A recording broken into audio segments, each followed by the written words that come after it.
برغم انطلاق البطولة يوم 21 من ديسمبر، يعني اليوم الأول لفصل الشتاء في المغرب، ولكن هناك ميزة خاصة كابتن عزيز في المدن المقدمة الستة التي ستحتضن البطولة. يمكن أن تعيش الفصول الأربعة، يعني مثلا في مراكش وأكادير في وسط إلى جنوب المغرب. يمكن أن تعيش في ظروف مناخية معتدلة في العشرينات تقريبا في درجة الحرارة. الرباط والدار البيضاء بين 10 و20 درجة في هذا الصيف، في هذا الفصل. وفاس وطنجة لنقل درجة حرارة بين 10 والأقل من 10 درجات. بالتالي يمكن أن تعيش الفصول الأربعة في وقت واحد في المدن المرشحة، ألا وهي أكادير مراكش، الدار البيضاء الرباط، وفاس طنجة.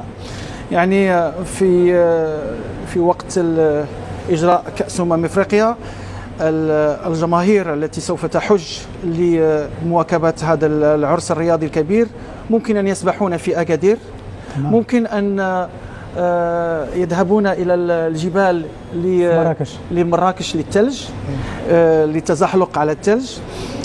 في طنجة ممكن أن يكون هناك يشاهدون إسبانيا على مقربة 15 كيلومتر. هم يشربون كأس قهوة في إحدى المقاهي في معالي طنجة. خليها شاي يا كابتن. نعم. أو شاي مغربي صحيح.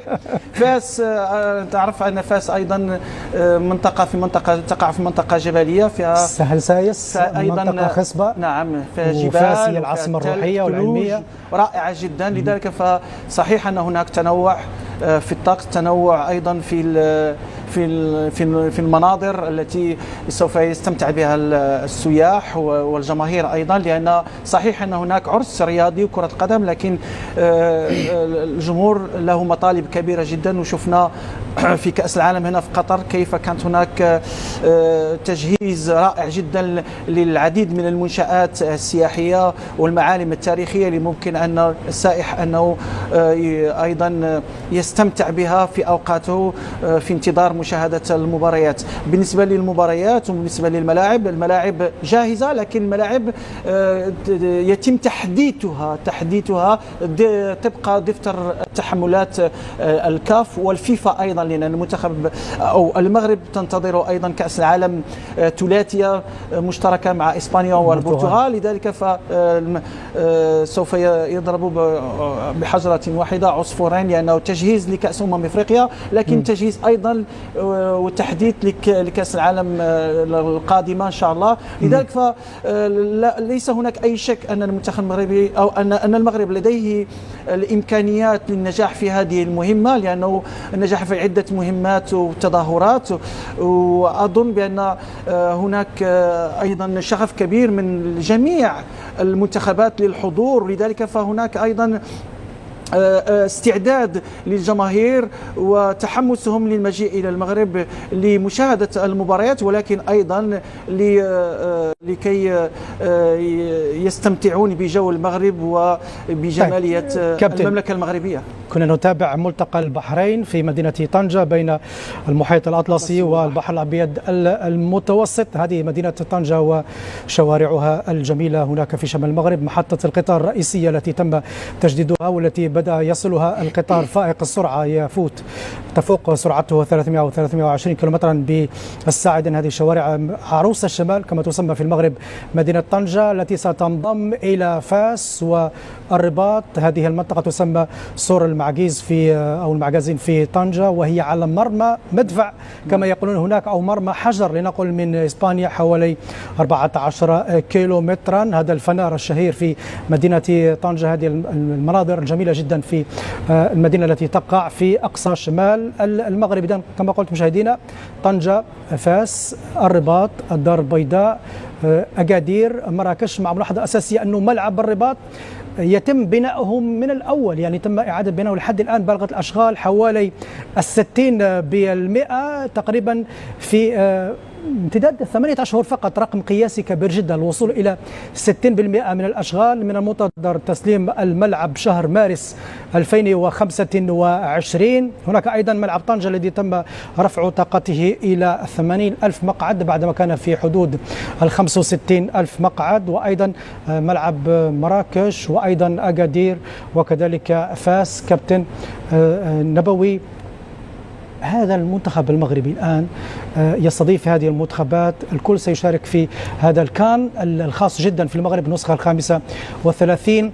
المغرب أيضا واحد من 3 سيستضيفون كأس العالم 2030. يبدو أن الكاف الاتحاد الافريقي لكرة القدم يراهن بشكل كبير على نسخة المغرب بما أنه يأتي في الطريق إلى كأس العالم. يعني أن المغرب ليس فقط ملاعب، بنى تحتية خاصة بالطرقات، المواصلات، لأنه هذه الكأس تأتي في إطار مشروع بدأ سلفا في المغرب ويتواصل إلى غاية 2030. هناك من يقول بأنه حتى أبعد من 2030 أن هناك نوايا مغربية مضمرة للتقديم على الأولمبياد، ليس فقط كأس العالم. لا، المغرب طبعا يا يوسف هي ما بدأتش طبعا أو مش هتبدأ من الصفر. المغرب طبعا عندها تاريخ في كل حاجة، سواء في الكورة وبالذات كمان في البنية التحتية. المغرب من زمان عندها استادات، يعني يمكن المغرب عندها 12 استاد يقدروا يستضيفوا أي بطولة في العالم، حتى لو كأس عالم تقدر المغرب تاخدها لوحدها.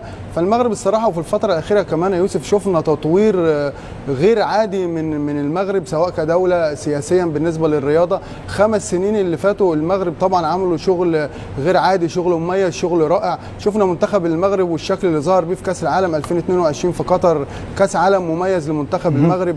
حتى منتخب المغرب كسكواد، كتشكيل، كعناصر، كجودة لاعبين، الفترة اللي احنا فيها من أفضل الفترات لمنتخب المغرب طبعا. وفي نفس الوقت المغرب هيلعب على الأرض وسط جمهوره، فدي طبعا ميزة تانية. واحنا عارفين منتخب المغرب حتة العاطفة كمان بتغلب عليه، وشفنا لاعبتهم لما كانوا بيكسبوا في كأس العالم كانوا بينزلوا مع أمهاتهم الملعب، فدي حتة كمان هتشجع المنتخب المغربي ان هو يعني من المرشحين للبطولة وسط جمهوره وسط ملعبه، جمهور كبير. وفي نفس الوقت المناظر اللي احنا شفناها من شوية يوسف اللي اتذاعت يعني حتى تشجع اي حد، حتى لو عائلة، انها تروح تتفرج على بطولة افريقيا داخل المغرب، غير اما تبقى البطولة داخل دولة افريقية تبقى صعب. يعني الكوت ديفوار صعب حد ياخد عيلته ويروح، الكاميرون صعب ياخد عيلته ويروح، الامور بتبقى شوية. لكن طبعا المغرب بلد امن وامان من نمرة 100% امن وامان، تقدر تاخد عائلتك تروح تشوف اي مباراه انت عايزها، سواء المنتخب المصري، يعني لو اتكلمنا عن المنتخبات العربيه، المنتخب المصري، المنتخب الجزائري، المنتخب التونسي، المنتخب الموريتاني،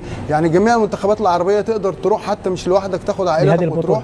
طيب. دي طبعا ميزه من الميزه ان البطوله تبقى داخل المغرب. عندي تقريبا 10 دقائق قبل الانتقال الى جوهانسبورغ للقرعه. هناك ما رايكم ان نتحدث كل منتخب عربي دقيقه لنبرز ابرز ما عنده؟ اكيد سنعلق بعد القرعه. كابتن عزيز، اكيد المنتخب المغربي يعج بالنجوم، واخر العنقود هو ابراهيم دياز، وشفنا ما قد يضيفه ابراهيم دياز لهذه التركيبه البشريه اللي وصلت الى نصف نهائي كاس العالم.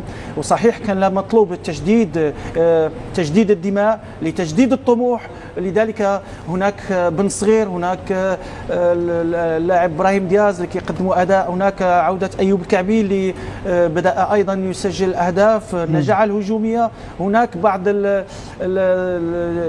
الثوابت في المنتخب كمرابط، كالحكيمي، كنصيري، كنشوف الزلزولي ايضا، امين العدلي من اللاعبين المميزين.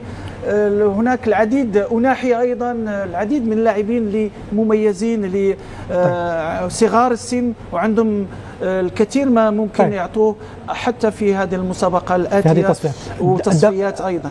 ننتقل إلى مصر من روي فيتوريا. حسام حسن، يبدو أن البداية إيجابية لهذا المدرب. لا، أنا مع كابتن حسام حسن بداية إيجابية، ويمكن كابتن حسام كمان بيعرف يعامل اللعيبة نفسيا، وفي نفس الوقت كابتن حسام من المدربين اللي خططيا وتكتيكيا بيقدم شكل رائع.